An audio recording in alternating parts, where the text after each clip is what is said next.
Mapagpalang umaga po sa ating lahat. Good morning. Mapagpalang umaga at maligayang bagong taon po. So ngayon po ay tayo po muling nagsama-sama upang papurihan ang ating Panginoon. Tunay na napakabuti niya sa atin. Tayo kanyang iingatan sa araw-araw. Lalo na sa nakaraang taong kalipas. Kapag maraming mga problema dumating ay tapat ang Panginoon na iingatan tayo.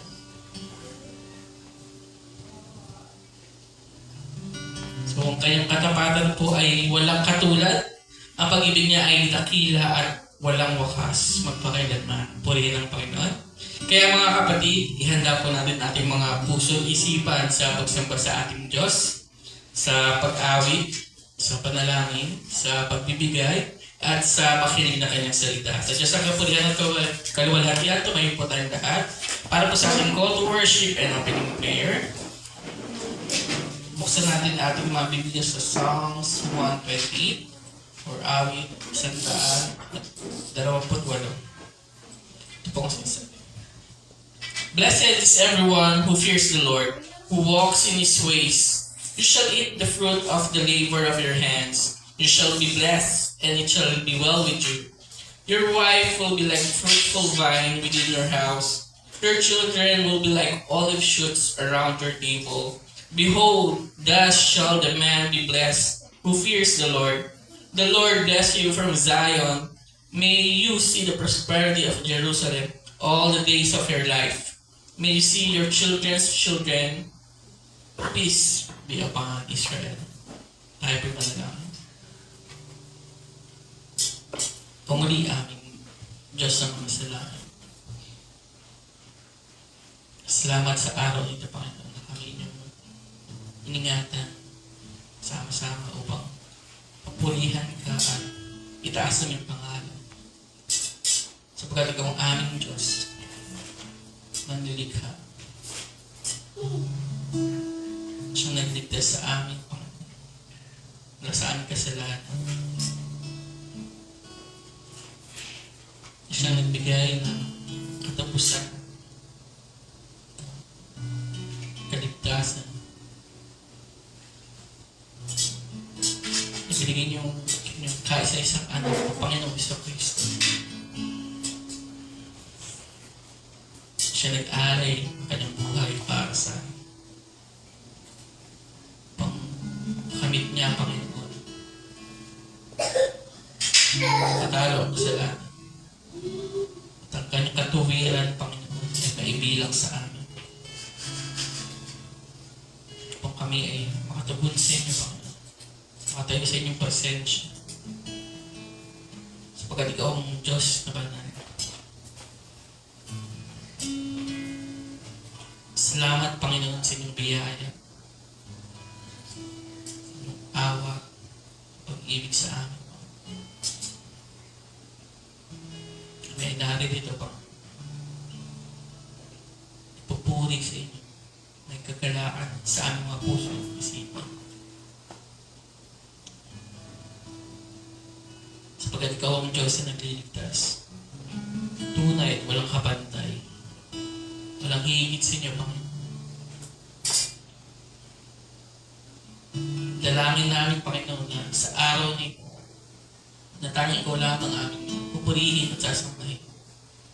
Kasi inyo, Panginoon, ang mga alalahanin sa aming mga puso at isipan. Sa inyo lamang ang aming atensyon, Panginoon. Wala lamang aming iisipin, pupurihin at sasambahin. Wala kang dalangin namin, Panginoon, na buksan mo aming mga puso at isipan, Panginoon, sa araw nito, sa pakinig ng iyong salita, sa pag-awit ng mga papuri sa inyo.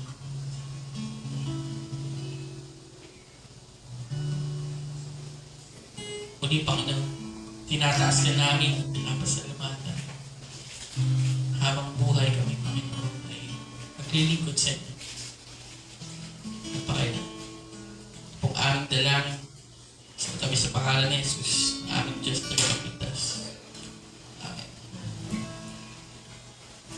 ngayon po ay inaanyan ko po ang lahat upang umawit ng papuri at pagsamba sa ating Panginoon. Sa pangunguna po ng ating music team. Sabay-sabay po natin itaas ang pangalan ng ating dakilang Panginoong Diyos. Morning po sa ating lahat. Psalm 128 verses 1 to 4 says, Blessed is everyone who fears the Lord, who walks in His ways. We shall eat the fruit of the labor of your hands. We shall be blessed, and it shall be well with you. Your wife will be like a fruitful vine within your house. Your children will be like olive shoots around your table. Behold, thus shall the man be blessed who fears the Lord. Ang awit na ito ay isang pagpapala para sa mga may takot sa Diyos na nangangahulugang may paggalang sila sa Panginoon at lumalakad sa kanyang mga daan. Inilalarawan din ito ang isang masaya at pinagpalang buhay ng pamilya kung saan tinatamasa ng isang tao ang bunga ng kanilang pagsunod at ang kanilang sambahayan ay umuunlad kasama ang isang mabungang asawa at mga anak na parang mga sanga ng oligo sa paligid ng kanilang mesa. Ngunit sinira ng kasalanan ang disenyo ng Diyos. Kaya marami sa atin hindi naranasan ang kagandahan at kasiglahan ng buhay pamilya. Ganun pa man si Kristo ang daan, ang katotohanan at buhay. Sabi nga niya, sapagkat ang sino mang tumatalima sa kalooban ng Diyos ay siya kong ina at mga kapatid.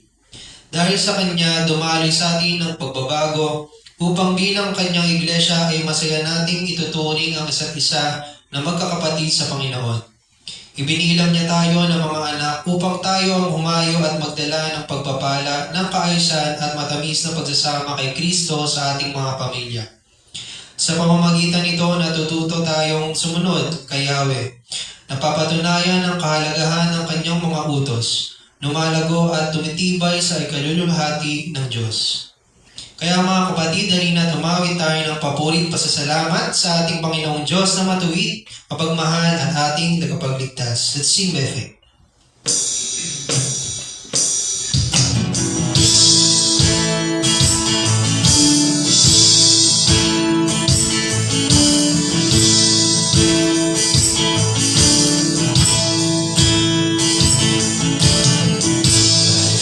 We see the the light of creation's brightest sound, in the lives of those who prove His faithful, who walk by faith and not by sight. By faith our fathers know with the power of His promise in their hearts, of a holy city built like God's own land. Our place where peace and justice we will stand. We will stand as children of the promise. We will fix our eyes on inward souls. We want is finished and the work is done. We'll walk by faith and not by sight.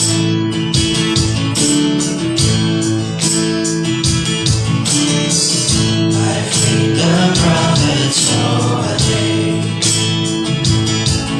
and the Lord for Messiah would appear. We are part to break the chains of sin and death, and rise triumphant from the grave. By faith the church was called to grow, with the power of the Spirit to the lost, to deliver captives and to preach good news in every corner of the earth. We will stand. We will stand as children of the promise. We will fix our eyes on inward souls. We will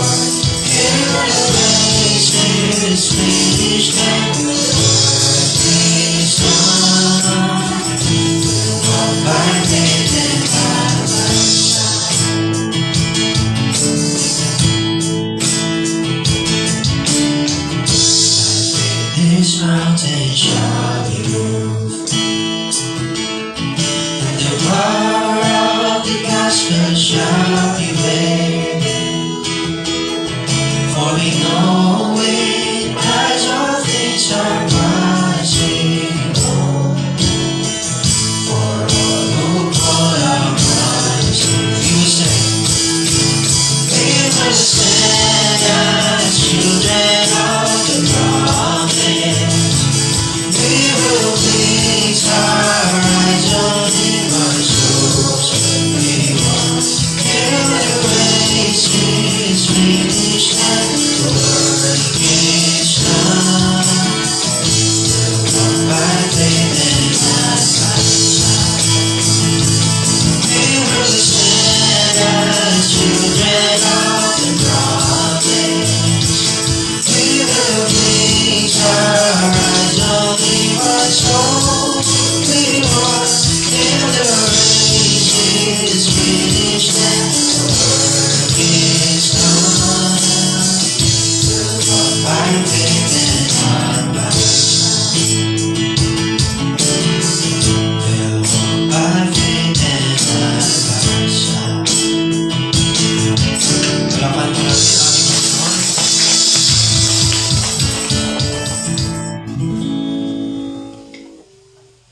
Sing, I ask the Lord that I might grow.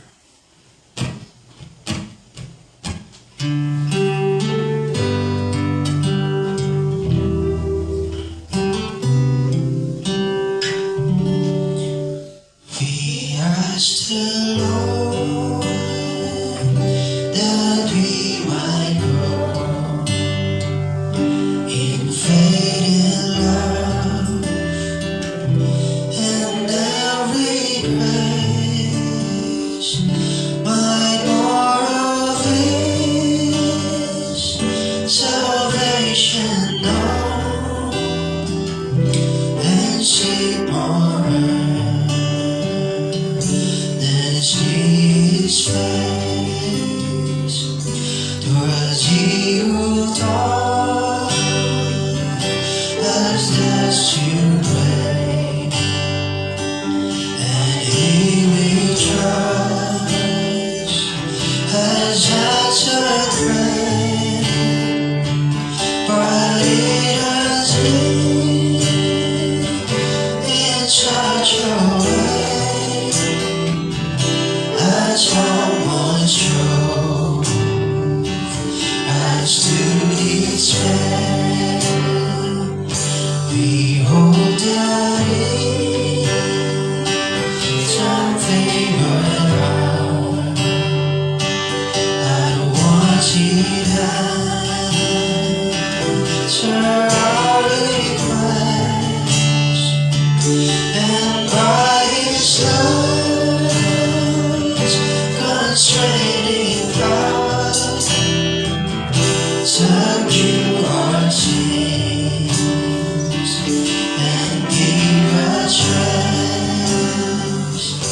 Instead of these, He made us feel the heat and heat is of our heart, and let the angry cries of death assault our soul in every part. Yeah, more it is on any scene, intent to aggravate our hopes, grows all in flesh, His hands reach in, humbled our heart, and laid us low. Lord, why is this we trembling cry? Will Thou pursue Thy word to them? This is right. The Lord replied, I answer prayer.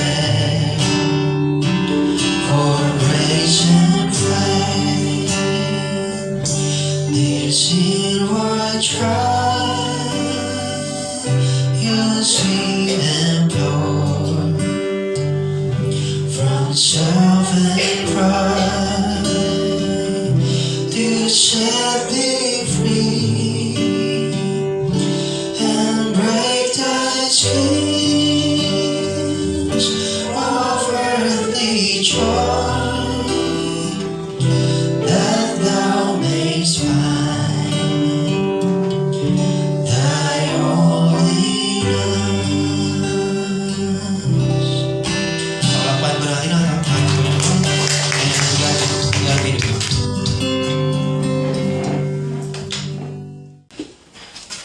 Morning and Happy New Year. Kompleto pa yung ating mga daliri, kamay at paa. Okay, ngayon naman po ay dadako po tayo sa ating pananalangin. I have received yung mga prayer requests natin sa ating group chat at gusto ko malaman kung may mga dadagdag pa sa ating mga prayer requests. Kasama ko si Pia. May usi ko din. Okay. Meron pa po. Nandito na. Allergy lang. Mamilita. Mamilita. Ano daw? Bots. Kasi malamig. Sila, at saka po sila Elisa. Safe sa atin. Pauwi na po sila mamaya. Galing pa West. Safe travel.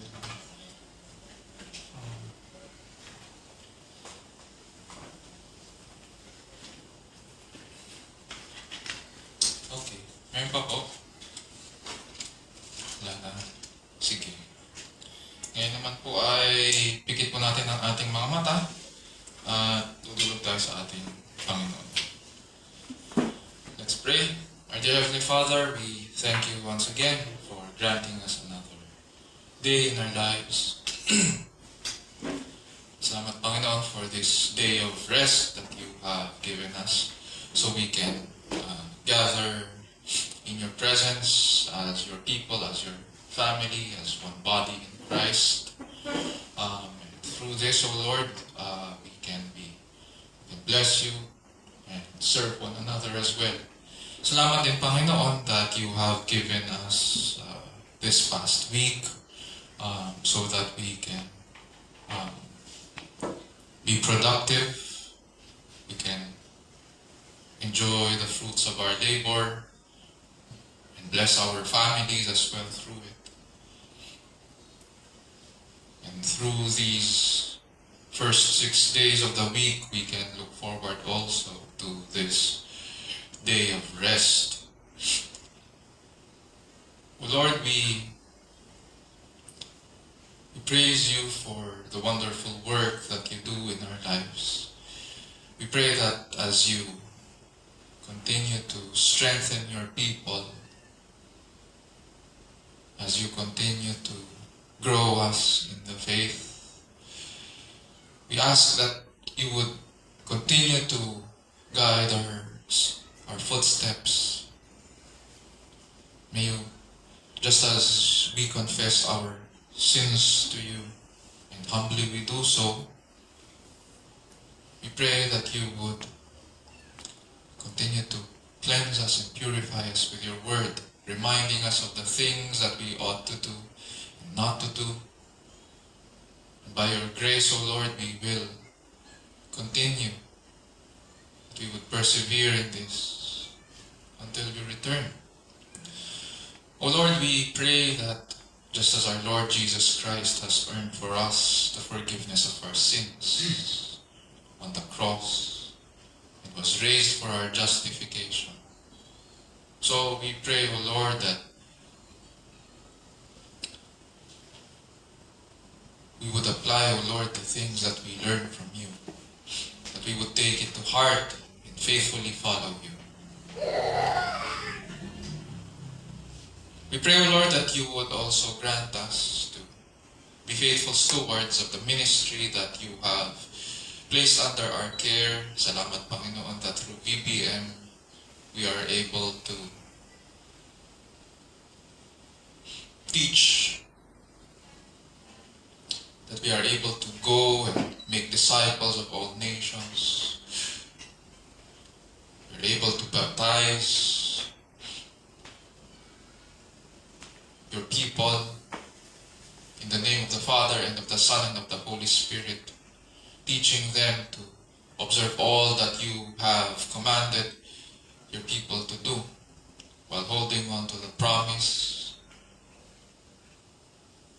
And it is a precious promise, O Lord, that you would be with us until the end of the age. And so grant us, O Lord, through your grace and mercy, that we would continue, Panginoon, in doing so. We pray, O Lord, that may you also grant wisdom as we prepare for our plans for 2026, as our leaders and officers continue to prepare yung kanilang mga updates and plans for this year. We pray that may you grant them sa kanilang study time at sa mga plans nila, magkaroon po, Panginoon, ng output, and this would also bear fruit, Panginoon, in the respective ministries that they have. Just as you have given us our families as our first ministry, so may we also be faithful, Panginoon, in pointing our family members to you. For there is no other fulfillment and joy and satisfaction in this world except that we find, Panginoon, this happiness, this joy only in you and in you alone, our Creator and Savior and Redeemer. And so grant us, O Lord, to persist, Panginoon, in this, that just as you have given us these families as a little church, so we pray, O Lord, that in our homes, may the good news of our Lord Jesus Christ and His work of reconciliation, His work of reconciling us to you, our Father, might be heard and might be seen in the lives of your people. And in pointing one another to you, may it be fulfilled, O Lord, that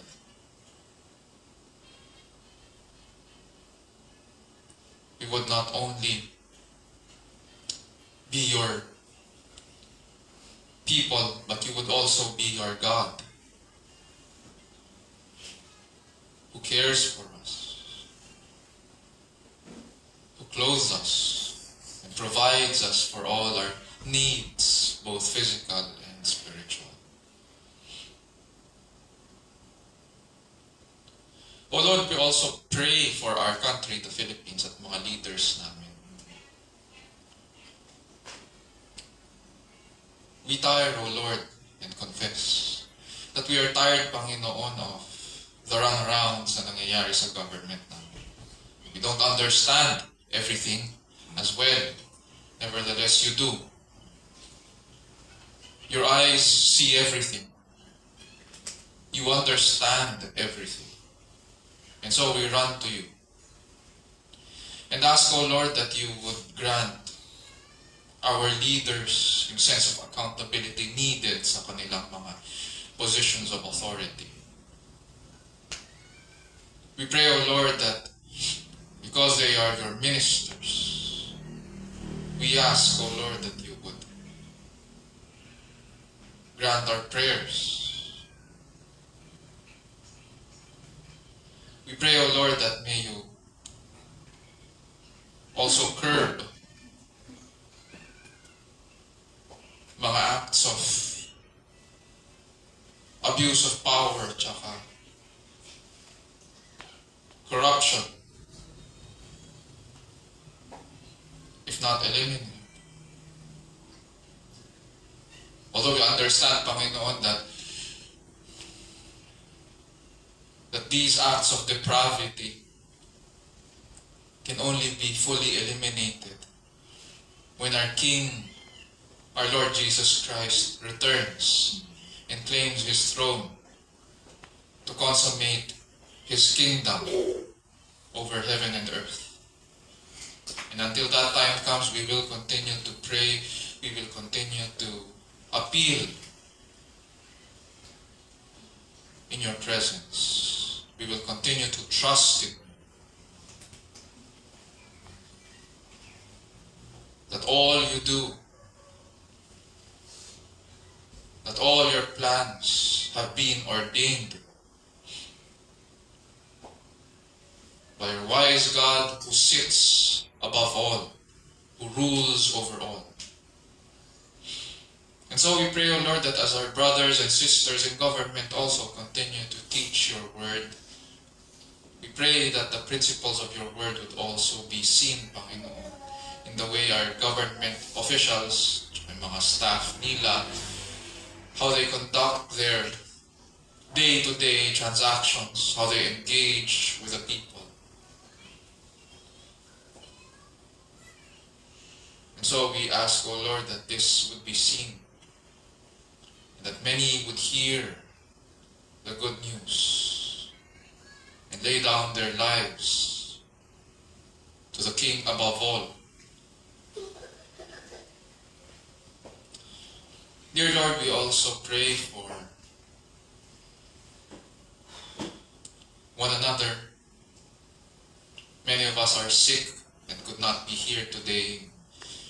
Many of us, Panginoon, have allergies, tsaka symptoms ng flu, ng cough. And so, we pray, O Lord, that may you touch us with your healing hands. Grant us to manage our physical conditions. We pray na mag-respond yung mga bodies namin sa mga medicines and rest that we're taking, so that we can continue, O Lord, in the life that you have given us, and bless you through it. And so we pray, dear Lord, we ask for good health, but not only that, we pray that may you also grant us to commit to a life of wellness, to be watchful over, O Lord, over our actions, the things that we take in, food we eat, the things we do and not do or are supposed to do. O Lord, we pray that we would, because at the end of the day, we understand, O Lord, that our bodies are a gift from you, and we ought to take care of it. And it is part of godliness as well. And so, O Lord, we pray for those of us who are feeling under the weather. We pray for Ate Luz sa kanyang allergy, kay Mami Lita sa kanyang ubot sipon. We also pray for Pia, at saka kay Candice, and the rest of us, Panginoon, na may mga symptoms, similar symptoms and allergies. Grant us strength that we would be well. O Lord, we also pray for Maming sa kanyang fast recovery ngayon, nasa hospital. We pray, O Lord, that may you grant the doctors wisdom as they diagnose yung kanyang condition. And we pray for positive results as well para sa kanyang kidney ultrasound. We ask that as you grant wisdom sa mga doctors, may they be able to plan, Panginoon, yung pwedeng maging treatment para kay Maming as well. And may her body respond sa treatment plan that she is given. Dear Lord, we also pray for those of us na nagta-travel to it from the home, papunta sa places of work, at kung saan man yung mga iba't ibang mga destinations para sa mga appointments. We pray for protection. We pray as well, dear Lord, that you would grant us to come back home safe and sound to our families. We pray for Ate Eliza as well, at saka sa kanyang family, sa kanilang mag-travel mamaya from Pangasinan. And we pray that they will safely reach, O Lord, their homes at the end of the day. Dear Lord, we also pray for the young families that you have placed under the care of the church. We pray, O Lord, that they would also be, that we would be able as a church to point them to you, our Master, as the model, O Lord, of how we ought to take care of our families. That it is not enough that we, as parents, would raise our families, O Lord, in terms of merely financial or physical support, but that you have also called us, parents, to provide for the spiritual needs of our families.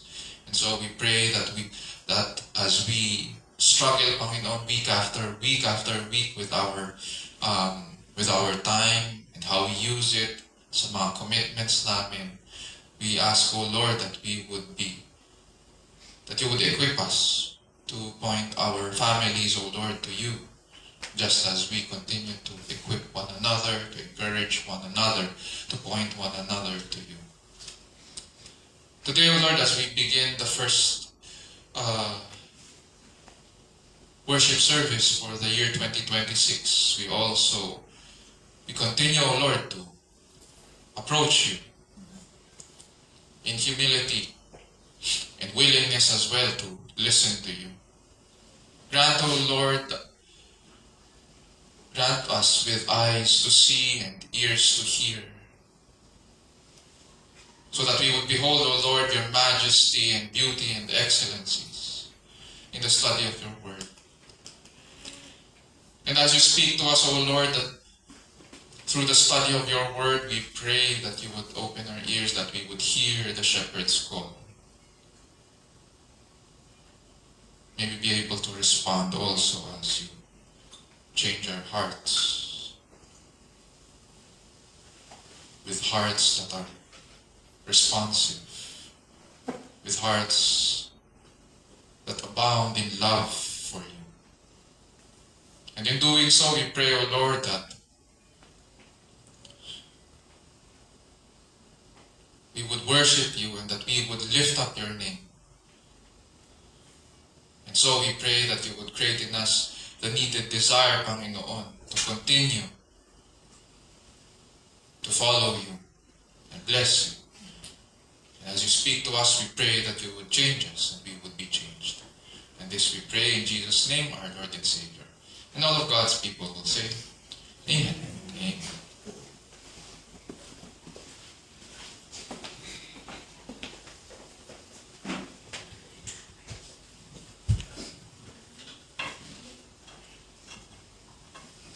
Ngayon po ay dadako na po tayo sa pagbasa ng salita ng Diyos na magmumula sa aklat ng Genesis, chapter 15, verses 1 to 6. Sa panguna po ay ng ating kapatid na si Joselito de Chavez. Tumayo po tayong lahat bilang paggalang sa salita ng Diyos.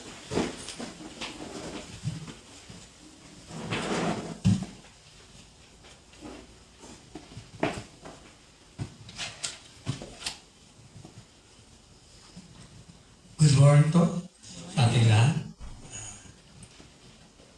Ngayon po ay ating babasahin na salita ng Diyos na magmumula po sa Genesis 50 verses 1 to 6. Ito po sinasabi sa aklat.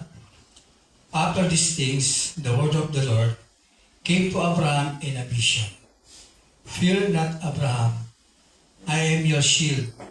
Your words shall be very great. But Abraham said, O Lord God, what will you give me, for I continue childless, and the heir of my house is Eliezer of Damascus. And Abraham said, Behold, you have given me no offspring, and a member of my household will be my heir. And behold, the word of the Lord came to him, This man shall not be your heir. Your very own son shall be your heir. And he brought him outside and said, Look toward heaven and number the stars if you are able to look toward number of them. Then he said to him, So shall your spring be. And he believed the Lord, and he counted it to him as righteousness. This is the word of God. Praise the Lord.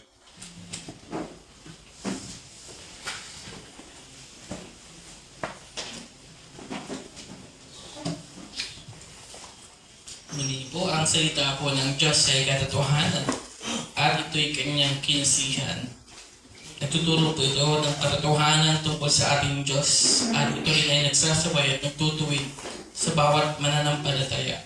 Sinasanay po tayo nito kung paano ang matuwid na pamumuhay ayon sa kanyang kalooban at kung paano ang tamang pagsamba sa tunay at nag-iisang Diyos.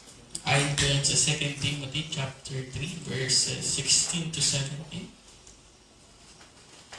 Ngayon po ay hatid sa atin ng ating pastor, si Pastor Raymond Vencer, ang salita ng Diyos mula sa ating pinasa sa Genesis 15 verses 1 to 6. Nawa ang banal na Espiritu po ang siyang kumilos at tumulong sa atin sa araw na ito upang makita natin ang kagandahan at kadakilaan ng kanyang salita, ang ebanghelyo ng ating Diyos at tagapagligtas na si Yesu Cristo.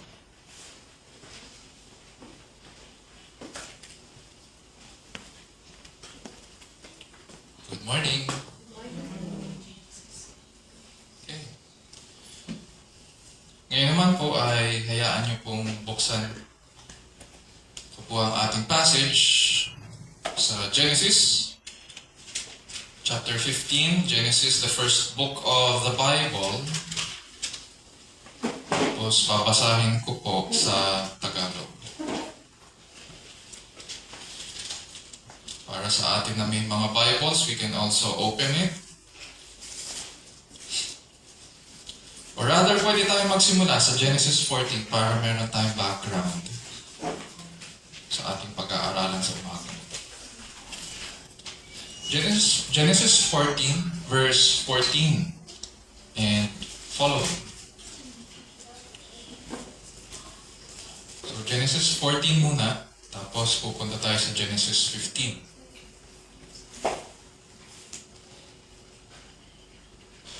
Okay. Genesis 14 verse 14, at ganito po ang sinasabi. At pagkarinig ni Abraham na nabihag ang kanyang kapatid o yung kamag-anak niya, ay pinagsama ang kanyang mga subok na lalaki na mga pinanganak sa kanyang bahay, na 318 at kanilang hinabol sila hanggang sa Dan. At sila ay nangagpangkat-pangkat sa kinagabihan laban sa kaaway. Siya at ang kanyang mga alipin at kanilang sinaktan sila at hinabol nila sila hanggang sa Hobaw na nasa kaliwa ng Damasco. At iniuwi niya ang lahat ng pag-aari at iniuwi rin niya si Lot na kanyang kapatid at ang kanyang mga pag-aari at gayon din ang mga babae at ang bayan. At nilabas na sinalubong sila ng hari ng Sodoma. Pagkatapos na siya ay magbalik na mula sa pagpatay kay Kedorlaomer at sa mga hari kasama niya sa libis ng Shaphe, na siyang libis ng hari. At si Melchizedek na hari sa Salem ay naglabas ng tinapay at alak at siya ay saserdote ng kataas-taasang Diyos.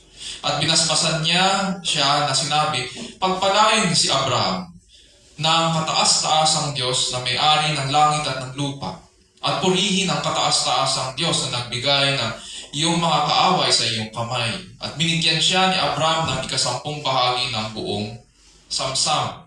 At sinabi ng hari sa Sodoma kay Abraham, ibigay mo sa akin ang mga tao at kunin mo sa ganang iyo ang mga pag-aari. At sinabi ni Abraham sa hari sa Sodoma, itinaas ko ang aking kamay sa Panginoong Diyos na kataas-taasan na may-ari ng langit at ng lupa. Isinumpa akong hindi ako kukuha maging isang sinulit o maging isang panali ng pangyapak o ng anumang nauukol sa iyo baka iyong sabihin pinayaman ko si Abraham. Liban na lamang ang kinain ng mga binata at ang bahagi ng mga lalaking kinasama ko, si Aner, si Eskol at si Mamre ay pakunin mo ng kanilang bahagi. Genesis 15. Pagkatapos ng mga bagay na ito ay dumating ang salita ng Panginoon kay Abraham sa pangitain na nagsasabi, huwag kang matakot, Abraham. Ako iyong kalasag at ang iyong gantimpala na lubhang dakila. At sinabi ni Abraham, O Panginoong Diyos, anong ibibigay mo sa akin kung ako'y nabubuhay na walang anak at ang mag-aari ng aking bahay ay itong taga Damascong si Eliezer? At sinabi ni Abraham, narito hindi mo ako binigyan ng anak at narito isang ipinanganak sa aking bahay ang siyang tagapagmana ko. At narito ang salita ng Panginoon ay dumating sa kanya na nagsabi, hindi ang taong ito ang magiging tagapagmana mo, kundi lalabas sa iyong sariling katawan ang magiging tagapagmana mo.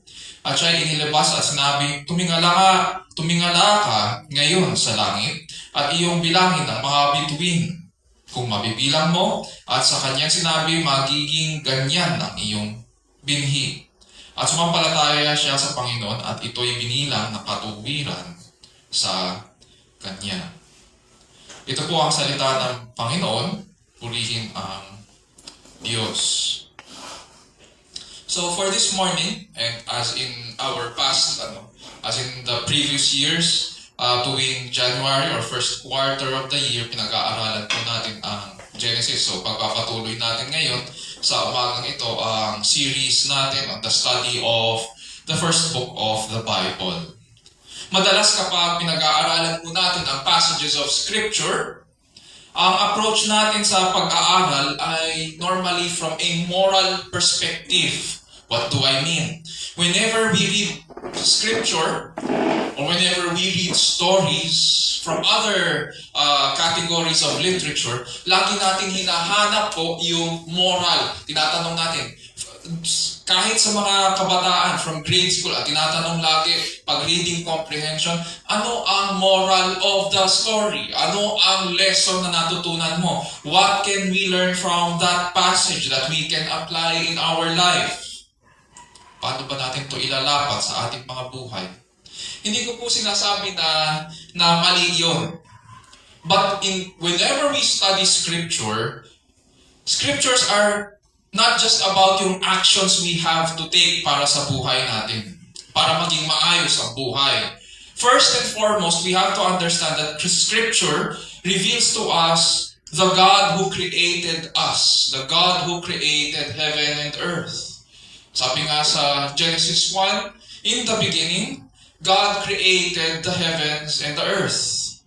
Yun ang primary objective ng Scripture. Ipakilala sa tao ang Diyos. And so, we need to ask whenever we approach Scripture, who is God? What are His attributes? How does He operate? Sa pamamagitan ng kasulatan, nakikilala natin ng Diyos at tumitibay tayo sa ating pananampalataya. And so, we are presented now with theological lessons to teach us to respond to God who is revealed in Scripture and to build us in the faith. Last year po, sinimulan natin ang pag-aaral sa mga krisis na maaaring humadlang po sa pangako ng Diyos kay Abraham. Na matatandaan natin, pinangakuan ng Diyos si Abraham na siya ay isang magiging malaking lahi. Hindi lang yun, pinangakuan din siya ng lupang pangako. Yung tinatawag natin na Kanaan. And so, ngayon, simula nung tinawag ng Diyos si Abraham, may ilang mga bagay o krisis na dumaan sa kanyang buhay. Siya mismo ang naka-experience ng mga krisis na yon sa pananampalataya. At makikita natin na itong mga threats na ito, kasama po niya ang Panginoon para mapagtagumpayan ang mga ito. Bilangin lang natin sila. Isa-isahin natin. Sa Genesis 11:30, ang sabi pa si Sarai, ang kanyang asawa. So paano siya magkakaroon ngayon ng anak? O paano siya magiging lahi? Paano siya magkakaroon ng tagapagmana kung baog ang kanyang asawa? Sa Genesis 12:10, nagkaroon ng tagtuyot sa Kanaan. Napilitan silang magpunta sa Ehipto. At kailangan niya ngayong lisanin ang Kanaan. So paano na ang pangako ng Diyos? Sa Genesis 12:11-20, nangamba si Abraham dahil sa kanyang pagsisinungaling kay Faraon. Hindi lang yan. Sa Genesis 13:1-18, humiwalay pa si Lot. yung kanyang anak-anakan dahil sa pagtatalo tungkol sa lupa. So kailangan nilang maghiwalay ngayon na natili si Abram sa Hebron, sa Canaan, at si Lot naman ay napunta sa city of Sodom. So paano na yung, ang nasa isipan kasi ni Abram, paano na itong anak-anakan ko? Iniisip niya malamang si Lot ang magiging tagapagmana niya. Sa Genesis 14:13-24, nakipagdigmaan si Abraham sa mga hari ng silangan na maaaring kanyang ikinasawi. Pero nagtagumpay pa rin siya laban sa mga hari at na-recover niya si Lot. Ito yung pinag-aralan natin last year dahil nga sa Panginoon. And so, we see time and time again, the Lord has been very gracious to Abraham, keeping His promise to bless him and keep him. Ngayon dito naman sa chapter 15 ng Genesis, we approach the very heart of the story of Abraham. At ito rin ang ginagamit ng mga New Testament writers bilang background sa pagpapaliwanag sa katuruan at sa blessing ng justification by faith o yung pagpapawalang sala. These are actually, itong Genesis 15 ay composed of two parts. O pwede natin sabihin, kung sa drama, ito ay dalawang scenes sa pagpapahayag ng Panginoon kay Abraham. Part 1, makikita sa verses 1-6, at saka part 2 sa verses 7-21. Para sa umagang ito, ang pag-aaralan natin ay ang verses 1-6. So, panalangin ko po mga kapatid, na sa pamamagitan ng ating pag-aaral ng Genesis ay mag-minister sa atin po ang salita ng Diyos. Ano man ang ating pinagdadaanan at gano'n man kahirap ang mga problema natin, nawa ipakita sa atin ng kasulatan na ang Panginoong Diyos ang makapangyarihan sa lahat at tapat siya sa kanyang pangako. Maaari tayong magtiwala sa kanya bilang tugon sa maayos na pamumuhay sa presensya ng Diyos, sa ilalim po ng kapangyarihan ng Diyos at para po sa kaluwalhatian ng ating dakilang Diyos. Ang tanong natin sa umagang ito sa scripture is composed of 3 words. What is faith? What is faith? Ano ang pananampalataya? At ang structure ng ating magiging preaching for this morning or yung ating balangkas is only composed of 3 points din. Number 1, sa verse 1, God graciously gives Abraham hope. Sa verses 2-5, God graciously promises Abraham a son. At sa verse 6, God graciously imputes righteousness on Abraham by faith. Punta po tayo sa ating passage. Buksan natin ang ating mga Bibles sa Genesis 15. God graciously gives Abraham hope sa verse 1.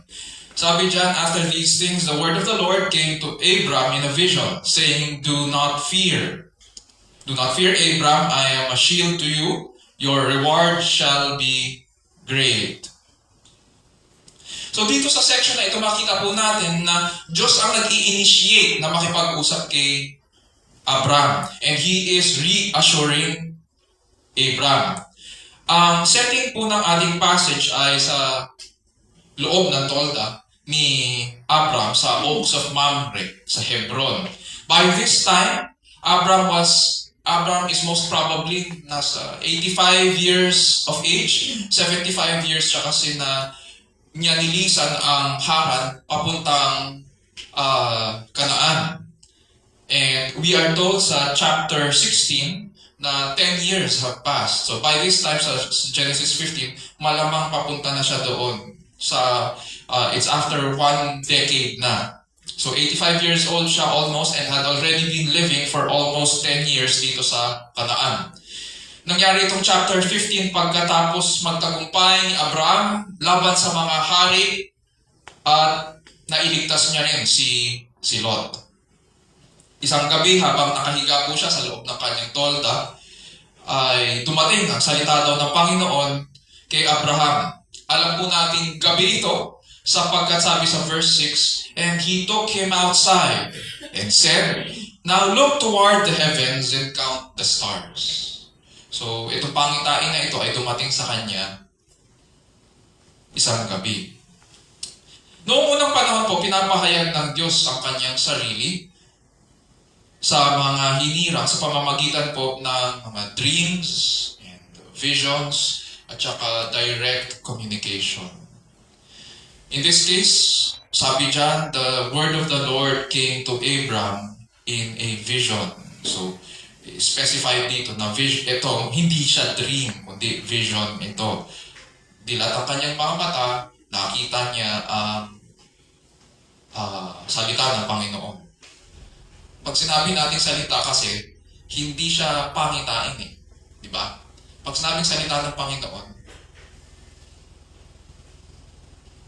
maririnig natin. Pero ang ginamit na language dito, in a vision.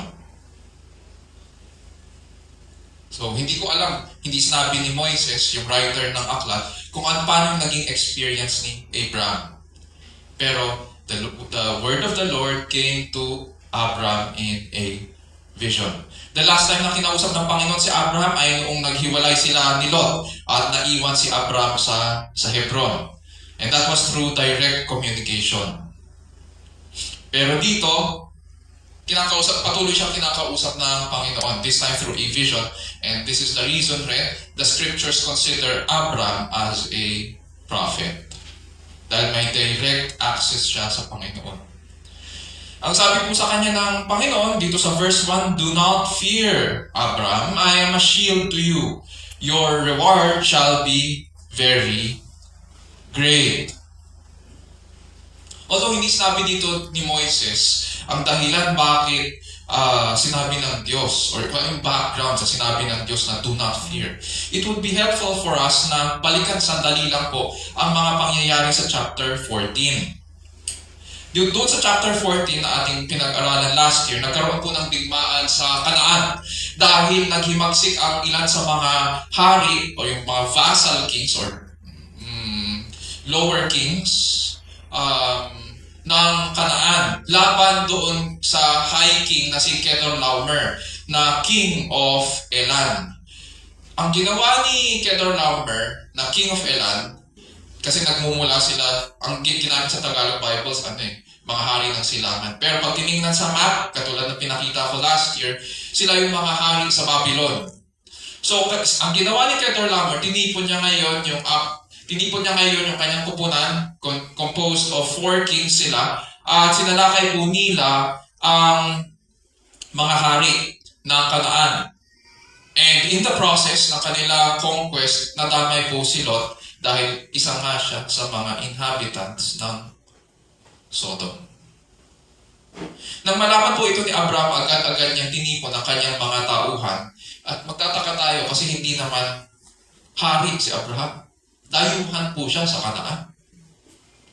At wala siyang city. Mga tolda lang. So, how is it na ang isang dayuhan, sa panahon natin, ang tawag natin dyan, gypsy. Kasi wala siyang tahanan.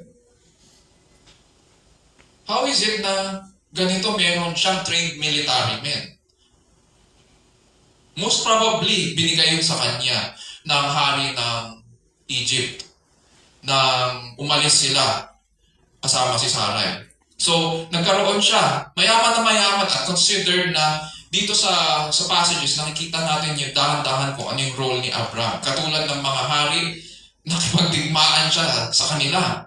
And so, pwede rin sabihin na si Abraham, bagamat wala siyang lungsod, hari rin siya. Nagpa-function siya as a hari, as king.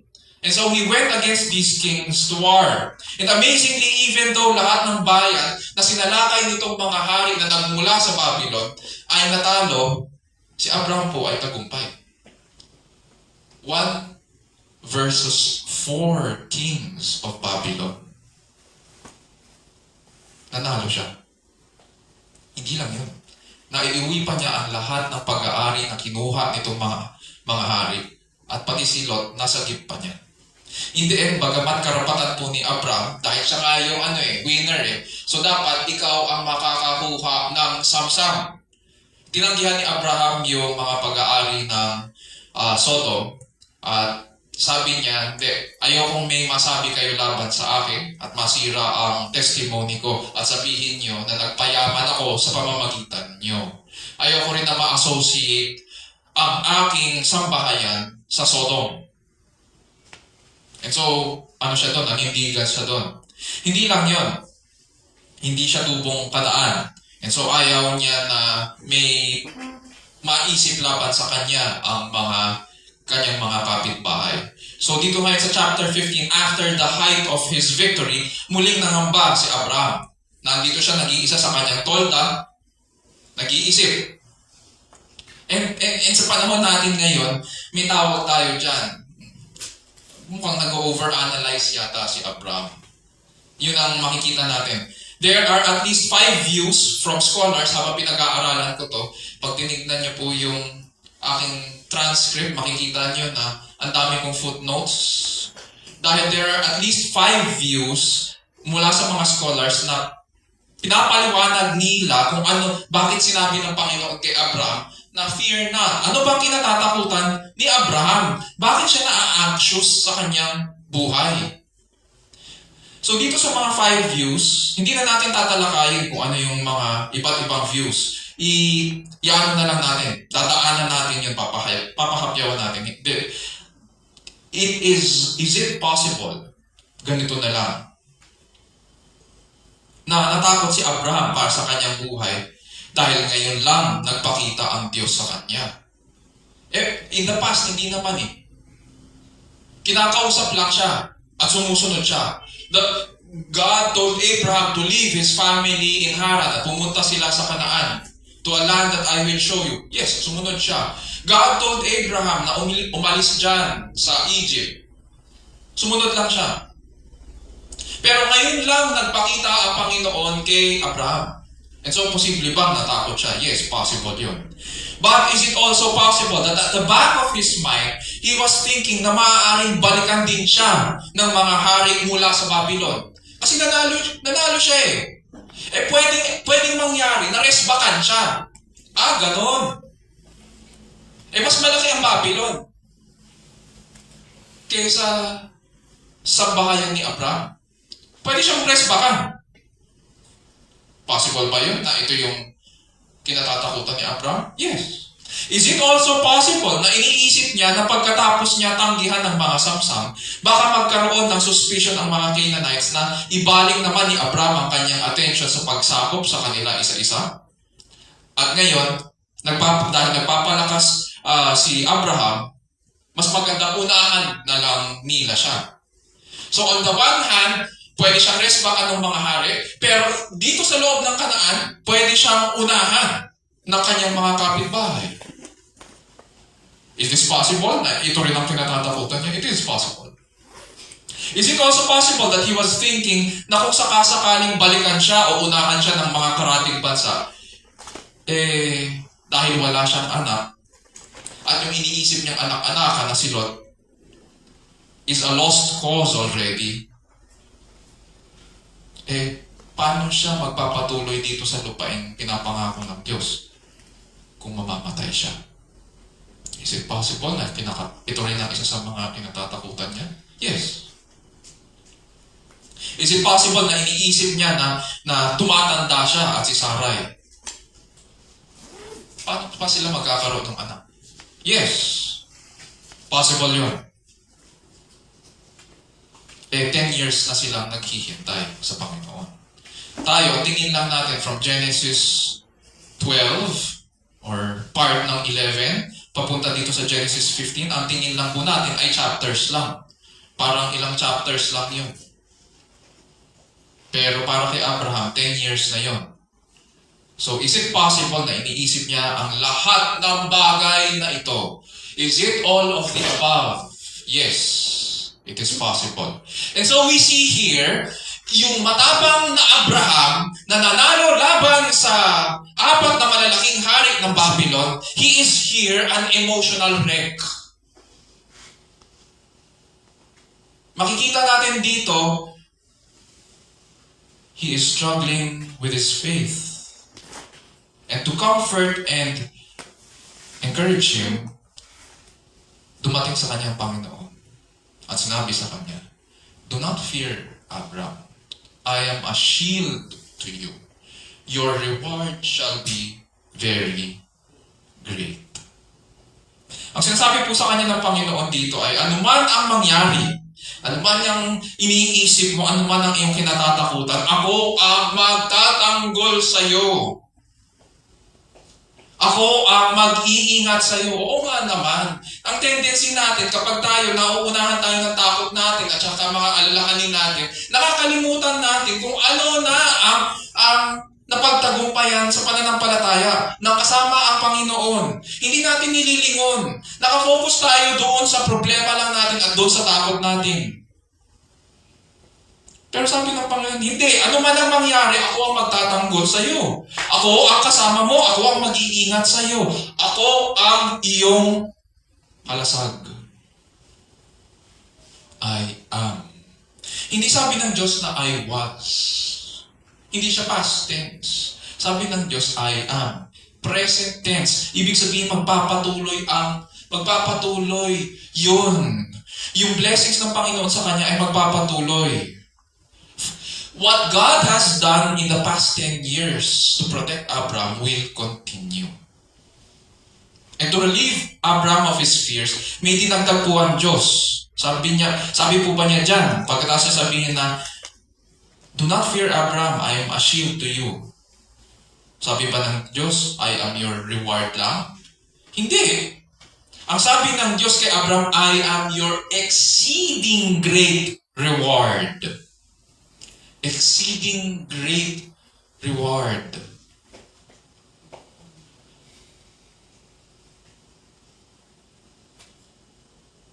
Pag inisip natin to, parang sinasabi ng Diyos, tama yung ginawa mo doon sa Samsam. Kasi mas higit ako doon. And so God is giving Himself to Abraham to preserve and generously bless this old man and satisfy yung kanyang mga cares based sa promise ng Genesis 12:2. Sa Genesis 12:2, balikan lang natin, sinabi ng Panginoon, pinangako niya kay Abraham, I will bless you, so you shall be a blessing. So God is giving Himself to exceedingly and greatly bless Abraham so that Abraham would have hope. O yun yung kailangan natin minsan. Pag nauunahan tayo ng mga takot natin at saka mga alalahanin, is we need to remember that God is our exceeding great reward. Punta tayo sa verses 2 to 5. God graciously promises Abram a son. Sabi dyan, Abram said, O Lord God, what will you give me since I am childless and the heir of my house is Eliezer of Damascus? And Abram said, Since you have given no offspring to me, one born in my house is my heir. Then behold, the word of the Lord came to him, saying, This man will not be your heir, but one who will come forth from your own body, he shall be your heir. And he took him outside and said, Now look toward the heavens and count the stars if you are able to count them. And he said to him, So shall your descendants be. Dito sa verses 2 to 5, God discusses with Abram about the promise of an offspring. In the past, natatanggap lang po ni Abram ang instructions ng Panginoon at sumusunod po siya. Hindi sila nagkakaroon ng dialogue. Pero dito sa chapter 15, ma-observe natin yung kanilang Q&A exchange. First time to. Tinanong agad ni Abraham, pagkatapos siya i-assure ng Panginoon about protection at saka reward, tinanong agad ni Abraham ang Diyos. And first time niya rin dito, in-address ang Panginoon ng Yahweh Adonai. Pag sinabing Adonai, Master ang ibig sabihin, or Lord. Kaya tawag, parang ang sinasabi dito ni Abraham, dati kasi pag binasa lang natin, sinabi ng Panginoon kay Abraham, at sumunod si Abraham. Sinabi ng Panginoon kay Abraham na umalis dyan, maglakbay, at sumunod si Abraham. Ganun lang ang kwento. Pero dito, first time na binanggit ng Bible, and whenever nagbabago ang scriptures ng tono, it is something that we need to pay attention. Ibig sabihin, may nagbago kay Abraham. At dito, tinawag niya ang Panginoon, "Oh Lord God, what will you give me?" First time na lumabas sa kanyang mga labi. Ito, ibig sabihin, may nagbago sa kanya at ang ginagawa ni Abraham ay, oo, marami na siyang pag-aari, marami na siyang tauhan, may mga napagtagumpayan na siya. Pero anong turing niya sa kanyang sarili? Siya ay isang alipin. Kaya nga ang tawag niya sa Diyos ay Adonai. You are my master. I am your servant. Kita natin dito ang kanyang pagpapakumbaba. Pero at the same time, dahil marami siyang tanong, may halong pag-aalinlangan sa kanyang tinig. "O Lord God, what will you give me? Since I am childless, and the heir of my house is Eliezer of Damascus. Since you have given no offspring to me, one born in my house is my heir." So even though sa verse 1, nagbigay ng reassurance ang Panginoon na siya ang magbibless kay Abraham, na siya ang mag-iingat kay Abraham, hindi natigil yung anxiety ni Abraham. Hindi naging sapat yung para sa kanya. Makikita natin dito that it continues to bug him. Pero sa line of questioning ni Abraham, mababasa natin na it's not because of impatience. Yes, 10 years na siyang naghihintay. Pero kung impatience kasi ang tanong, ganito yung dapat na tanong, yung tono. Bakit wala pa akong anak? Hindi naman yun ang tinanong ni Abraham. Ang tanong ni Abraham ay, "What will you give me since I am childless?" Ibig sabihin, ang hinahanap ni Abraham ay ganito. May possibility pa ba akong magkaroon ng anak? 10 taon na nga akong naghihintay. Hindi ko alam kung mabubuhay pa ako bukas. Kung respakan ako ng mga hari ng Babylon, kung unahan ako ng aking mga kapitbahay, hindi ko alam. At wala pa akong anak hanggang ngayon. Tumatanda kami ni Sarai. May posibilidad pa ba na magkaroon kami ng anak? Kailangan yata nila ng tulong sa aircon. Nalamigan yata sila. Kasing lamig ng kalagayan ni Abraham, seeing that he is childless. At the back of Abraham's mind, ang kanyang tagapagmana ngayon ay si Eliezer, hindi na si Lot. Kaya nga niya dinala si Lot. Iniisip-isip niya na malamang yun yung, wala siyang anak, yun yung tuturing niyang anak. Alam natin yan, marami sa mga pamilya, sa mga Pilipino ganyan. Ang ituturing ko na lang na anak ay ang aking pamangkin. Ngayon, wala na si Lot, humiwalay sa kanya, naandun sa Sodom, naninirahan. Ngayon, sabi niya sa Panginoon, at ang nasa isipan niya ay si Eliezer ng Damascus. Pero paano magiging ano yan? How will that work? Iniisip niya itong servant na lang niya ang magiging tagapagmana niya.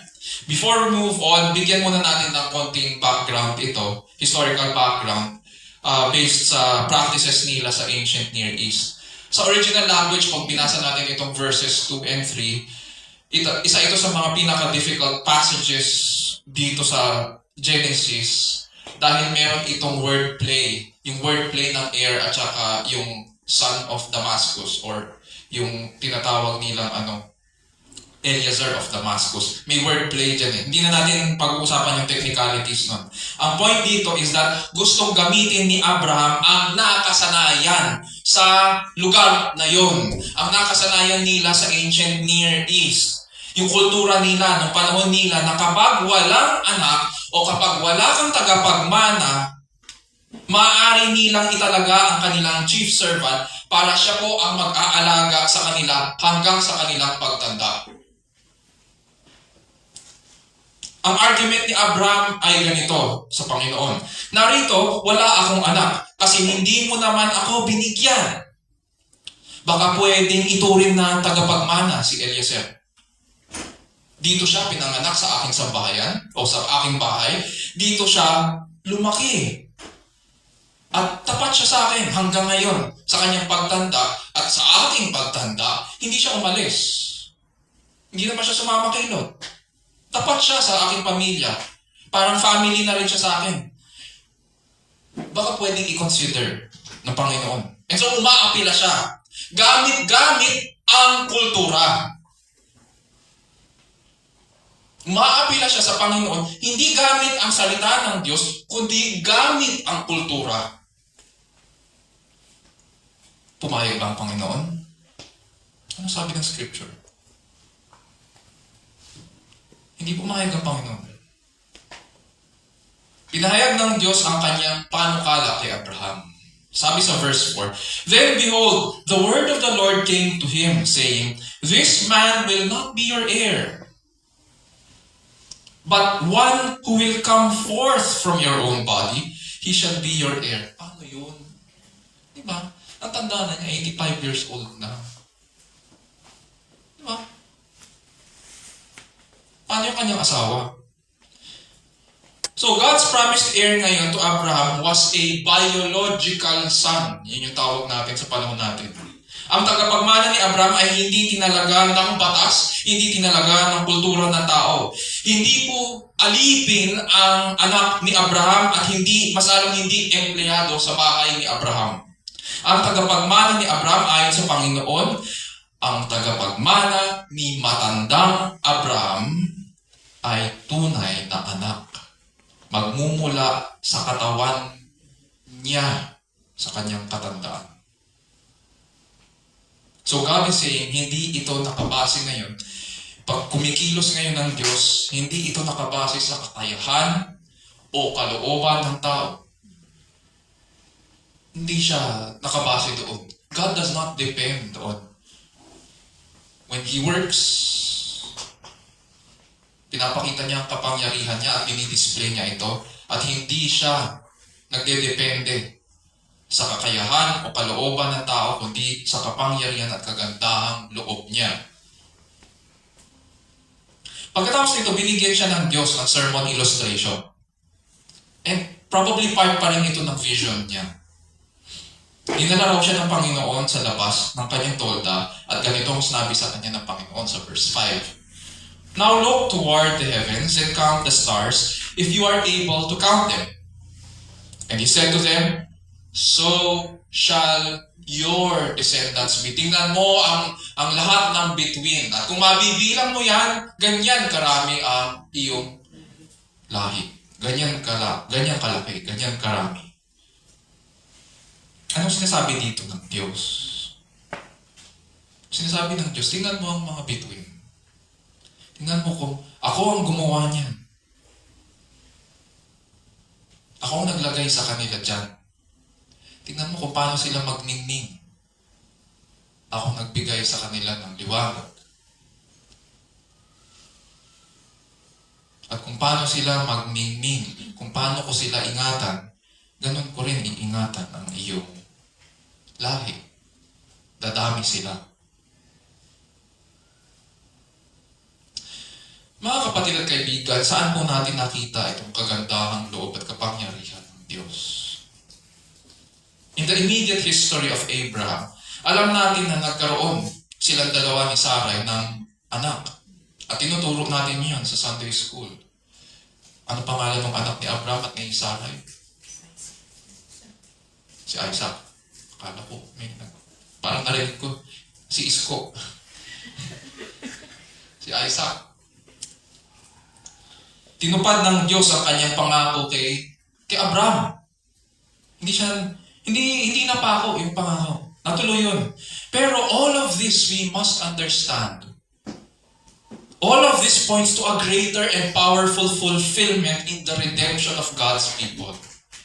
Hindi nagtatapos ang kwento kay Isaac. Itong pangako ni Abraham na bibigyan siya ng anak is actually a fulfillment of a powerful and greater fulfillment in the history of redemption. Ang ibig sabihin dito ng Panginoon ay laban sa lahat ng maaari mong maisip na humadlang sa aking pangako sa iyo, tinalaga ko na ang bawat generation, ang bawat salin lahi ay magkakaroon ng tagapagmana.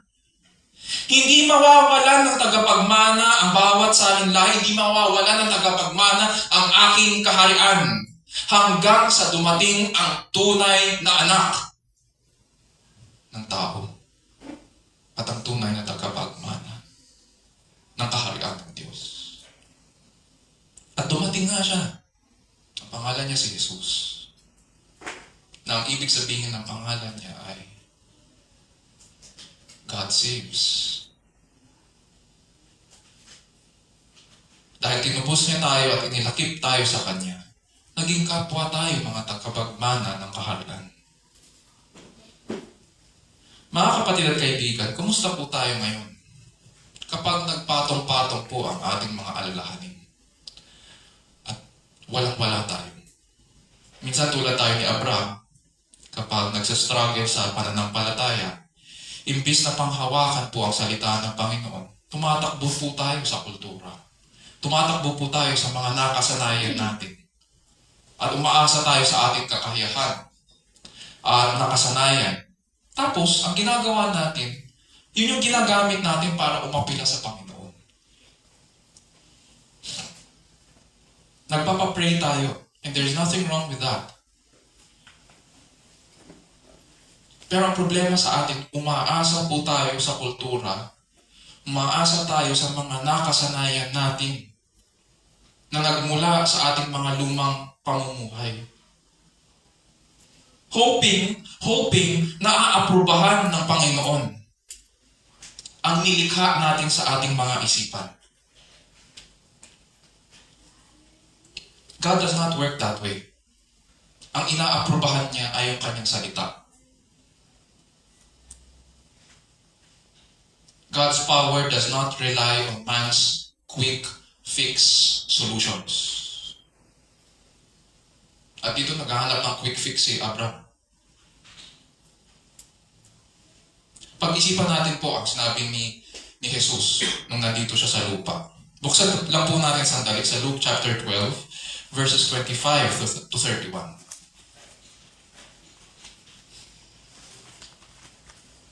Luke 25, or rather Luke 12, verses 25 to 31. Babasahin ko po sa Tagalog. At ganito po ang sinasabi. Luke chapter 12, New Testament, verse 25. Sino sa inyo makakapagpahaba ng kanyang buhay ng kahit isang oras man lang sa pamamagitan ng pagkabalisa? Meron ba? Kung hindi nga ninyo magawa ang gayong kaliit na bagay, bakit kayo nababalisa tungkol sa ibang mga bagay? Oo nga naman. Isipin ninyo kung paano sumisibol ang mga bulaklak sa parang. Hindi sila nagpapagal, ni humahabi man. Ngunit ito ang sasabihin ko sa inyo, maging si Solomon ay hindi nakapagsuot ng kasing ganda ng isa sa mga bulaklak na ito. Si Solomon po yung, during the golden age of Israel, siya yung pinakamayaman at pinakamarunong na hari ng panahon nila. And so sinasabi dito, sa yaman ni Solomon, hindi siya nakapagsuot ng kasing ganda ng tulad sa mga bulaklak. Bagamat, napakariringal ng mga damit niya. Verse 28, kung ang mga damo sa kabukiran na buhay ngayon at kinabukasan iginagatong sa kalan, ay dinaramtan ng Diyos, kayo pa kaya? Kay liit ng pananalig niyo sa Kanya. Pananalig ang pinag-uusapan. Ganon din ang problema ni Abraham. Kay liit ng kanyang pananalig sa Diyos. Kaya't huwag kayong mabalisa sa paghahanap ng inyong kakanin at iinumin. Sapagkat ang mga bagay na ito ang kinahuhumalingan ng mga taong walang pananalig sa Diyos. Alam ng inyong amang nasa langit na kinakailangan niyo ang lahat ng ito. Kaya't higit sa lahat, Anong sabi? Higit sa lahat, pag sumakitan ninyong pagharian kayo ng Diyos at ipagkakaloob niya ang kinakailangan nyo. Ang problema po sa atin, mabilis tayong mag-alala. Mabilis rin tayong makalimot kung paano tayo dinaramtan at sinusustain ng Diyos araw-araw. Tapos nag-aalinlangan tayo na para bang walang Diyos na nag-iingat sa atin at walang Diyos na nagmamahal sa atin. Meron pong dahilan bakit commanded tayo na pag sumakitan ang kaharian o pag sumakitan natin na pagharian tayo ng Diyos. Sapagkat alam po ni Kristo na hindi magiging madali ang buhay ng mga hinirang. Hindi madali na sumunod sa Kanya. Hindi madaling sumunod bilang tagapagmana. Pero hindi naman niya tayo iniwan. Hindi rin tayo pinabayaan. And so take heart, O Christian. Take comfort. The reason we are commanded na pag sumakitan ang kaharian ay ito. Verse 32. Sabi dyan, do not be afraid, little flock. Biglang nagbago yung tono ni Jesus. Inaaliw na niya sila. Do not be afraid, little flock, for your Father has chosen gladly to give you the kingdom. God is a happy God sa kanyang mga hinirang. At nasisiyahan siya na sabi dyan na ibigay sa kanyang mga anak hindi lamang ang ating mga pangangailangan. Ano sinasabi dyan? Nasisiyahan siyang ibigay ang buong kaharian.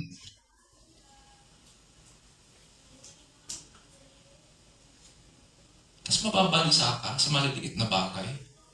Oo nga naman.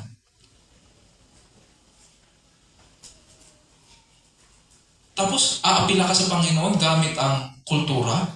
Mangangatwiran ka sa Kanya? Samantalang nasisiyahan ang Diyos na ibigay ang kanyang buong kaharian.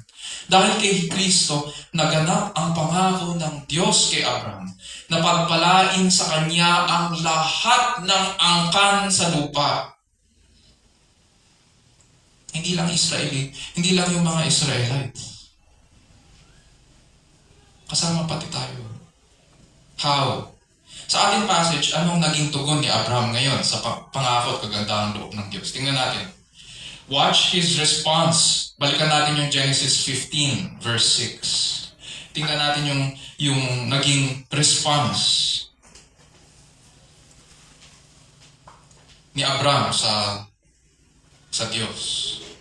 Verse 6, then he believed in the Lord, and he reckoned it to him as righteousness. Hindi na pinilit ni Abraham ang solusyon na nasa isipan niya. Mabuti naman. At bagamat napakaliit ng kanyang pananampalataya, hindi na niya pinilit. Oo, wala siyang anak. Walang-wala siya. Wala rin siyang lupain. Isa siyang dayuhan na maaaring respakan ng mga hari o unahan ng mga kapitbahay niyang Kananita. Sa mata ng Diyos, si Abraham po ay makasalanan. Tulad natin. Hindi siya matuwid. At nakita natin yun sa review natin kanina.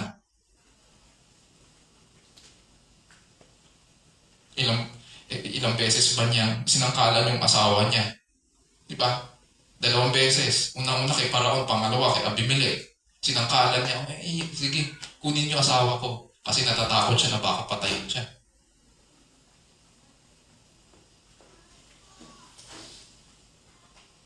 Sa mata ng Diyos, si Abraham ay hindi matuwid. Siya po ay makasalanan. Pero nagtiwala siya sa pangako ng Diyos at umasa siya sa Diyos. Natuto pa rin ito. Abraham looked forward and trusted in God. And scriptures tell us that this is enough. Sapat na yun na nagtiwala sa Diyos.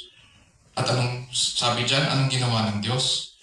God not only gives Abraham hope and promises him a son, dito, God graciously imputes righteousness on Abraham by faith. What does this mean? Anong ibig sabihin itong salitang reckon? Regard. God thought. Sa isipan ng Diyos, oo, nire-recognize na makasalanan si Abraham, pero at the same time, in the mind of God, He regards, He sees Abraham as righteous. Kaya yun, ano? May paliwanag po dyan si Apostol Pablo at pag-aaralan din natin ito next week. Pero for now, tingnan natin, 2,000 years after nabuhay si Abraham, pinaliwanag ni Apostol Pablo ito. Sa Romans 4:23-25, ganito sinasabi niya, Now, not for his sake only was it written that it was credited to him. Ang tinutukoy ni Pablo ay si Abraham. But for our sakes also, to whom it will be credited as those who believe in him, who raised Jesus our Lord from the dead. Verse 25, He who was delivered over because of our transgressions and was raised because of our justification. Anong sinasabi dito ni Pablo? Hindi raw ito sinulat, itong passage sa Genesis 15, hindi raw ito sinulat para lang ibilang kay Amang Abraham ang katuwiran. At para malaman lang natin lahat na siya lang ang matuwid. Hindi! Kasi may mga tagapagmana nga eh. So paano sila magiging tagapagmana? Sinulat din ito para sila rin daw sa pamamagitan ng pagpapawalang sala kay Kristo dahil sa kanilang pananalig. Ito rin daw ay para sa kanila. Genesis 15 is also for the rest of the children of God. This blessing is also for you today. We tend to think, pag pinag-uusapan natin ng mga blessings, naghahanap tayo ng iba't ibang mga ritual. Natandaan ko po nung nag-attend kami ni Jovi nung opening ng Yangnan sa SM Marikina. And pinaliwanag ko doon sa coordinator kung ano yung dapat nilang i-expect. Na hindi ako papasok kasama nyo at maghahagis-hagis dyan o magwiwisik. Wala ako nun. Sapat na ang salita ng Diyos para pagpalain ang tao. Kaso hindi nila na-get. Pagkatapos ipahayag ang salita at ipaliwanag ito sa kanilang harapan. At pagkatapos ko rin sila ipanalangin, may nagtanong daw, yun na yun. Higit sa mga ritual na naiisip natin sa mundong ito, ang salita ng Diyos ay pagpapala. Hanap tayo ng hanap ng kung ano-ano sa kultura, kung saan tayo naghahanap. Samantalang ito nandito sa ating harapan, ang blessing. Ito ang magpapasaya sa kaluluwa ng tao. At ganun din ang sinasabi dito ni Apostol Pablo. Hindi ito sinulat para lang ibilang kay Amang Abraham, kundi para rin sa atin na pinawalang sala kay Kristo dahil sa pananalig sa Diyos. This blessing is for you, church, even to this very day, those who believe in Christ. So ngayon, balikan natin yung tanong natin nung nagsimula tayo sa pag-aaral. What is faith? Simple lang. Faith is taking God at His word. It is our response sa Kanyang salita when He promises He will do it for us. Response yun. Pag nangako ang Diyos na gagawin niya yun para sa atin, faith is our response. It is our confidence in God, not in ourselves. To do what He says for us, things we cannot do for ourselves. Ulitin ko, it is our confidence in God, not in ourselves, to do what He says for us, things we cannot do for ourselves. On this side of the cross, natatamasa natin ang mga pagpapala ng pagpapawalang sala. Natatamasa natin ang kasiyahan na mabilang sa sambahayan ni Amang Abraham. Na-experience natin ang pag-iingat at pangangalaga ng Diyos sa bawat araw para manatili tayo sa Kanya hanggang huli. hanggang sa marating natin ang kaganapan ng kaharian ni Hesukristo. Dahil sa ating tagapamagitan, dahil sa tunay na anak at tagapagmana. Therefore, faith. Itong mga bagay na ito, nakita ba natin ito? Hindi natin ito nakikita. Did we see justification? No. Nakikita ba natin ang pag-iingat ng Diyos sa atin? Oo, na-experience lang natin day by day. Pero nakikita ba natin kung paano kumilos ang Diyos? No. There are things that are not seen by our eyes. But God sees them. Faith is believing in things unseen. And God regarded faith as righteousness. Isa po sa natin ang mga bagay na ito at purihin natin ang ating dakila at tapat na Panginoon. Tayo manalangin. O Lord God, we thank you for your word. Thank you for teaching us what faith is and how we ought to respond to you.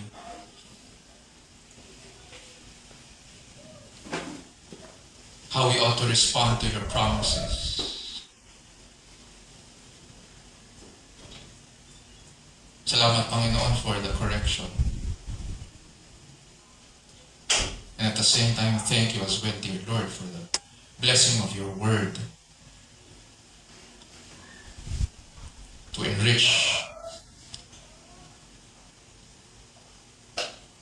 our souls and strengthen us in the faith. We pray, O Lord, that as we think about these things,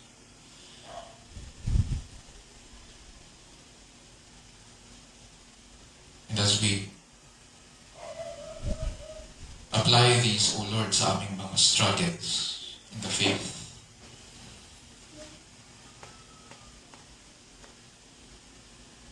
we thank you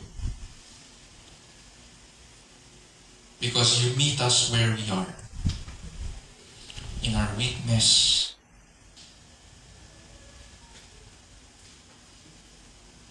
in our sorrows and grief, in our impatience,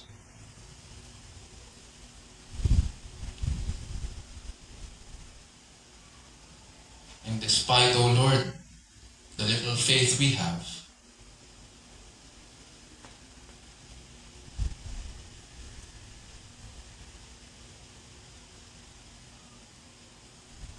such faith to trust in you, in what you say, in your word, to have confidence that you would do for us things that we cannot do for ourselves, is enough. It is sufficient. So that you would regard sinners such as us righteous in your sight.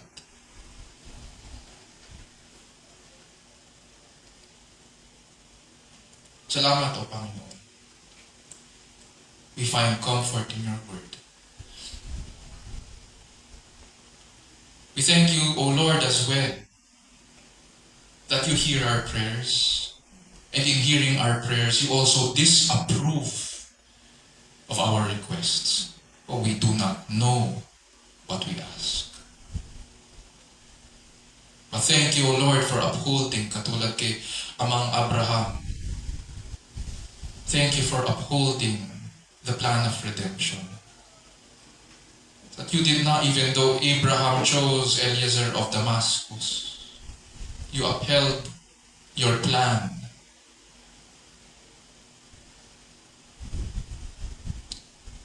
to overthrow, Panginoon, itong isang possible threat in having a true son and heir of the kingdom. And so we thank you, O Lord,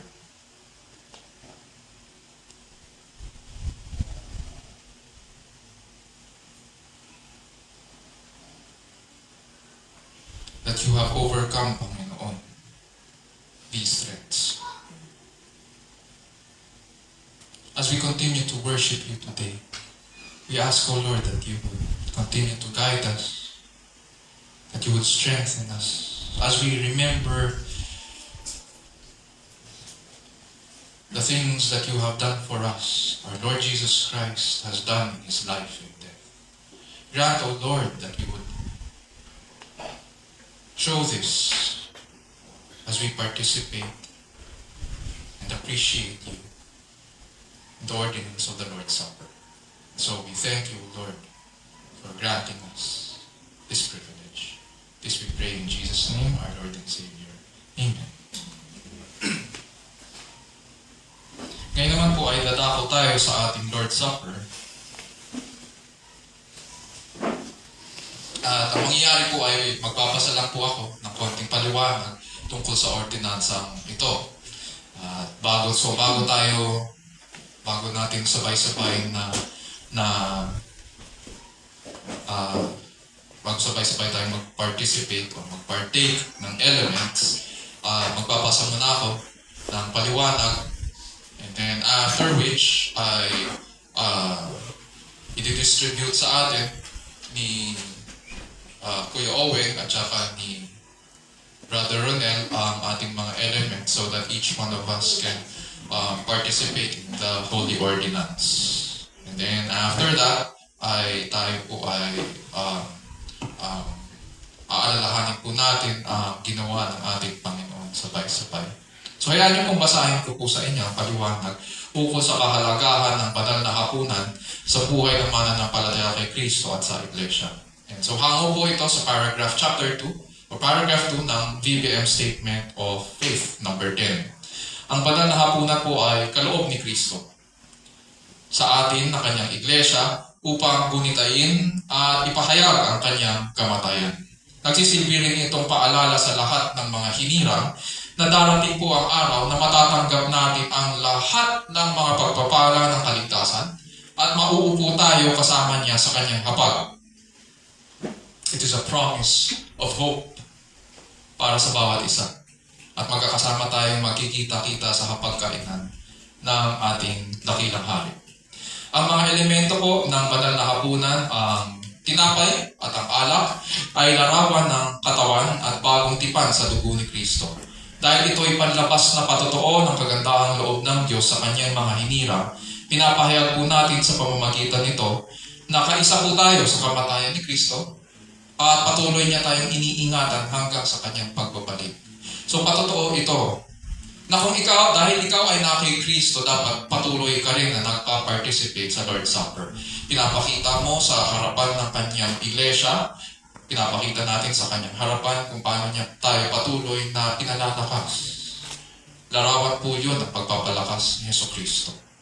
Kaya nga mahalaga ito sa buhay ng bawat mananampalataya at iglesia. Patotoo rin po ito ng iglesia na ang bawat isa sa atin ay nagpapatuloy kay Kristo. Ulitin ko pa, patotoo rin ito ng buong iglesia na nagpapatuloy ang bawat isa, ang bawat nagpa-participate kay Kristo. This means na ang ordinansa ng banal na hapunan ay isang spiritual na pakikipag-isa or spiritual communion sa ating Panginoon sa tuwing nakikibahagi po tayo. Kung hindi po natin naiintindihan ngayon ang Ebanghelyo o ang ordinansang ito, mas makakabuti po sa atin na huwag munang makibahagi.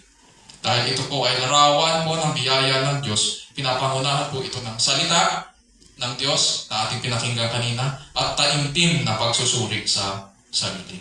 And so mga kapatid sa Panginoon, we may now take this time of silence upang suriin ang ating mga sarili at lumapit sa Panginoon. After which, sabay-sabay po tayo magpa-participate sa Lord's Supper. Sige po, maaari na po tayong lumapit sa Panginoon.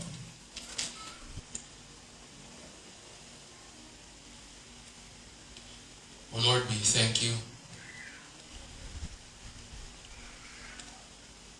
that through this ordinance that you have given your people,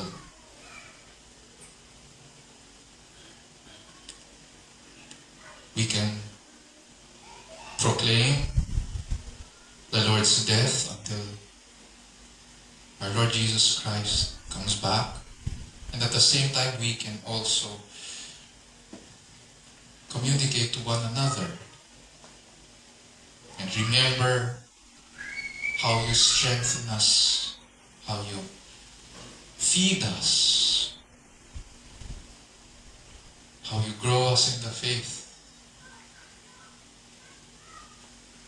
until you return. And so through this ministry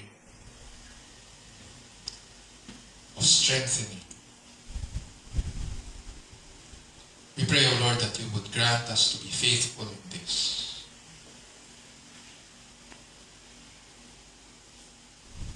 That you would grant us, O Lord,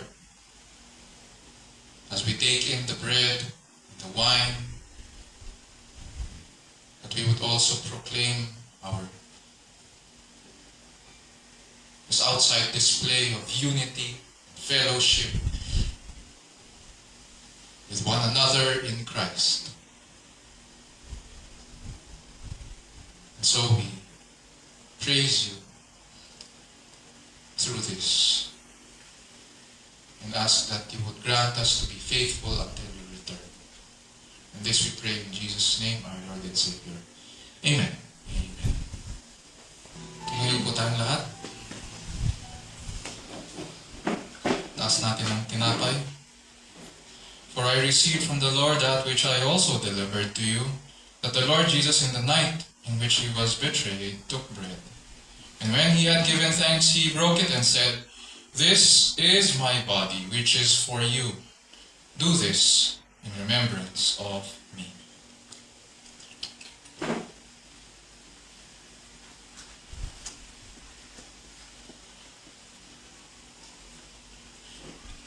Taas po natin ang saro. In the same way, he took the cup also after supper, saying, "This cup is the new covenant in my blood. Do this as often as you drink it in remembrance of me." For as often as you eat this bread and drink the cup, you proclaim the Lord's death until he comes. Let's pray. O Lord, we thank you that through this we are able to display the fellowship that we have with you and with one another as your people, as your body. We also thank you that through this we are able to proclaim the gospel as your church, the gospel that Jesus Christ has entrusted to his people. And so we pray, dear Lord, that we would be faithful in this until you return. This we pray in Jesus' name, our Lord and Savior. Amen.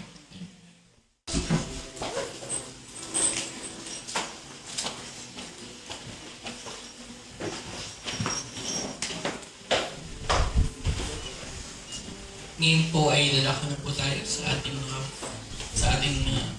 ministry of giving, our tithes and offering. Buksan po natin ating mga Biblia sa 2 Corinthians chapter 9 verses 7 9. Ito pong sinasabi. Each one must give as he has decided in his heart, not reluctantly or under compulsion. For God loves a cheerful giver, and God is able to make all grace abound to you, so that having all sufficiency in all things at all times, you may abound in every good work, as it is written, He has distributed freely, He has given to the poor, His righteousness endures forever.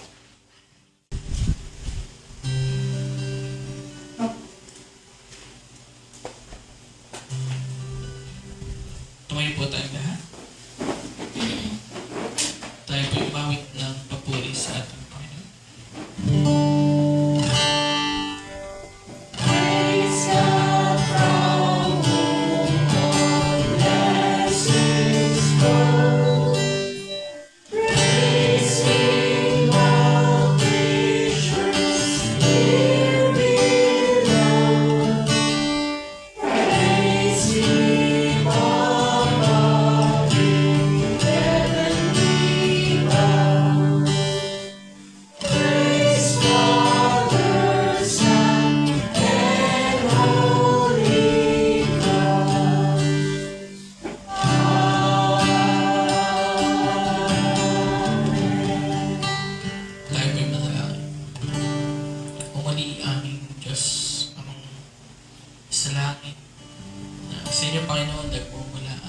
biyaya at pagpapala.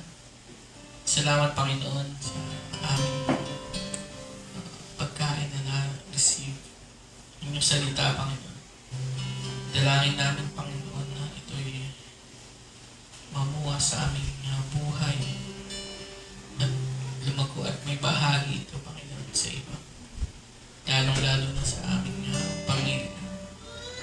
Salamat, Panginoon, sa inyong salita.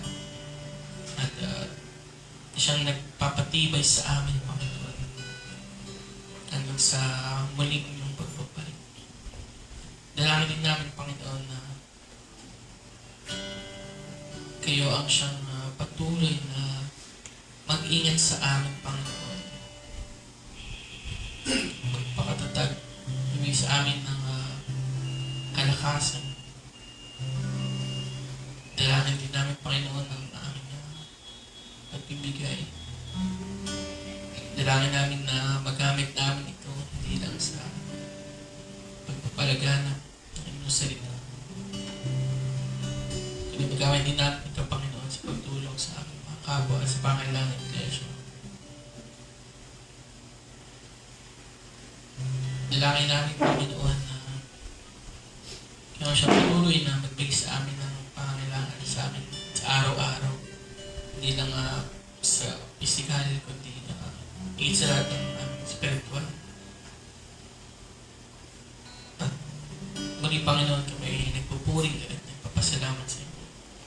Ang aming dalangin sa matamis sa pangalan ni Jesus. Amen. Manatili po tayo na tayo para po sa ating closing and benediction.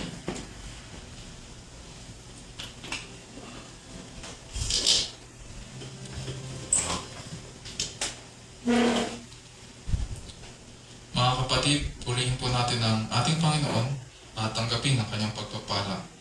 Now to Him who is able to keep you from stumbling and to make you stand in the presence of His glory, blameless with great joy, to the only God our Savior through Jesus Christ our Lord, be glory, majesty, dominion, and authority before all time and now and forever. Amen.